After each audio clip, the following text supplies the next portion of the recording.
মুক্তিযোদ্ধা কাউন্সিলের ওয়েবসাইট থেকে সরাসরি জানিয়ে দিব বীর মুক্তিযোদ্ধা যাচাই বাছাইয়ের সর্বশেষ আপডেট তথ্য রয়েছে।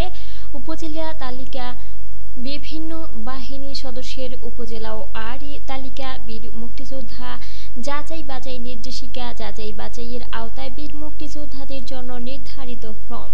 শুরুতেই জানিয়ে দিচ্ছি যাচাই বাছাইয়ের জন্য নির্ধারিত ফর্ম সমূহের আপডেট রয়েছে। শুরুতেই যাচাই বাছাইয়ের আওতাধীন বীর মুক্তিযোদ্ধাগণের জন্য নির্ধারিত ফর্ম আপনারা যেভাবে সংগ্রহ করবেন। শুরুতেই জাতীয় মুক্তিযোদ্ধা কাউন্সিলের ওয়েবসাইটে প্রবেশ করবেন। এরপর এখান থেকে যাচাই বাছাইয়ের আওতাধীন বীর মুক্তিযোদ্ধাগণের জন্য নির্ধারিত ফর্ম এটাতে ক্লিক করবেন। এরপর একটু নিচের দিকে চলে যাবেন, এখানে দেখতে পাবেন আপিল ফর্ম, বীর মুক্তিযোদ্ধাদের বেসাময়িক গেজেট যাচাই বাছাই নির্দেশিকা 2020-এর আলোকে ঘটিত উপজেলা মহানগর কমিটির সিদ্ধান্তের বিরুদ্ধে দাখিল করার জন্য। এটা হচ্ছে আপিল যাচাই বাছাইয়ের ফর্ম। এখানে ক্লিক করলে আপনারা দেখতে পাবেন এটি হালনাগাদ হয়েছে সর্বশেষ 30 মে 2021 তারিখ। এই আপিল ফর্মটি নিয়েও আপনারা চাইলে আপিল করতে পারেন। জাতীয় মুক্তিযোদ্ধা কাউন্সিল জামুকাতে সরাসরি গিয়ে অথবা ওয়েবসাইটের মাধ্যমে করতে পারেন। এবারে দেখিয়ে দিচ্ছি আরও একটি যাচাই বাছাইয়ের ফর্ম রয়েছে। এটি যাচাই বাছাইয়ের আওতাধীন বীর মুক্তিযোদ্ধাগণের জন্য নির্ধারিত যে ফর্মটি রয়েছে তার আপডেট দেখিয়ে দিচ্ছি। এটি হালনাগাদ হয়েছে 13 ডিসেম্বর 2020 সালে। যাচাই বাছাইয়ের আওতাধীন বীর মুক্তিযোদ্ধাগণের জন্য নির্ধারিত ফর্ম। এই দেখুন নির্ধারিত ফর্মটি। অবশ্যই আপনারা আমাদের ভিডিও স্ক্রিনে চোখ রাখবেন। ভিডিও স্ক্রিনে নির্ধারিত ফর্মটি দেখিয়ে দিচ্ছি।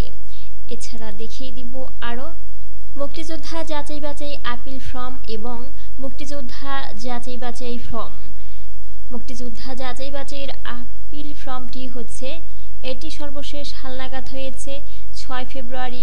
মুক্তিযোদ্ধা যাচাই বাছাই নির্দেশিকা 2016-এর বিধান মতে কেউ যদি আবেদন করতে চান আপিল আবেদন ফর্মটি সংগ্রহ করতে পারেন জাতীয় মুক্তিযোদ্ধা কাউন্সিল জামুকার ওয়েবসাইট থেকে। প্রিয় বন্ধুরা, জানিয়ে দিয়েছিলাম মুক্তিযুদ্ধ বিষয়ক খবর। এবারে জানিয়ে দিব গেজেট বাতিলের কিছু তথ্য। মুক্তিযোদ্ধা গেজেট বাতিল প্রক্রিয়া। জাতীয় মুক্তিযোদ্ধা কাউন্সিল আইন 2002-এর 7-6 ধারা অনুসারে মুক্তিযোদ্ধার গেজেট বাতিলের জন্য জাতীয় মুক্তিযোদ্ধা কাউন্সিল জামুকার আবেদন গ্রহণ ও যথাযথভাবে যাচাই বাছাই প্রক্রিয়া সম্পন্ন করে গেজেট বাতিলের সুপারিশ করে থাকে। পুরো প্রক্রিয়াটি ধাপসমূহ: কোনো বীর মুক্তিযোদ্ধার নিকট হতে কোনো বীর মুক্তিযোদ্ধার বিরুদ্ধে মুক্তিযোদ্ধা নন মর্মে সুনির্দিষ্ট অভিযোগ গ্রহণ, অভিযোগের পরিপ্রেক্ষিতে অভিযুক্ত এবং অভিযোগকারীর উভয়কে সাক্ষ্য প্রমাণাদি উপস্থাপনের জন্য নির্ধারিত তারিখ উল্লেখ পত্র প্রদান করা হয়। নির্ধারিত তারিখে অভিযুক্ত এবং অভিযোগকারী উভয়ের উপস্থিতিতে এক বা একাধিক তদন্ত অনুষ্ঠিত হয়। তদন্তে অভিযোগ মুক্তিযোদ্ধা নন মর্মে প্রমাণিত হলে তার গেজেট বাতিলের সুপারিশ করা হয়। তদন্তের ফলাফলের বিষয়ে চূড়ান্ত সিদ্ধান্ত গ্রহণের জন্য বিষয়টি জাতীয় মুক্তিযোদ্ধা কাউন্সিলের সভায় উপস্থাপন করা হয়। জাতীয় মুক্তিযোদ্ধা কাউন্সিলের সভায় গেজেট বাতিলের বিষয়টি চূড়ান্ত অনুমোদন দেওয়া হলে গেজেট বাতিলের জন্য মুক্তিযুদ্ধ বিষয়ক মন্ত্রণালয়ে প্রেরণ করা হয়। পরিশেষে মুক্তিযুদ্ধ বিষয়ক মন্ত্রণালয় গেজেট বাতিলের প্রয়োজনীয় ব্যবস্থা গ্রহণ করে।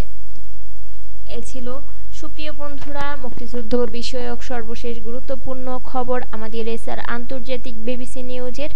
পরবর্তীতে আরও তথ্য পেতে আমাদের এসআর আন্তর্জাতিক বিবিসি নিউজ ইউটিউব চ্যানেলটি সাবস্ক্রাইব করবেন আর বেল বাটনে ক্লিক করে রাখবেন।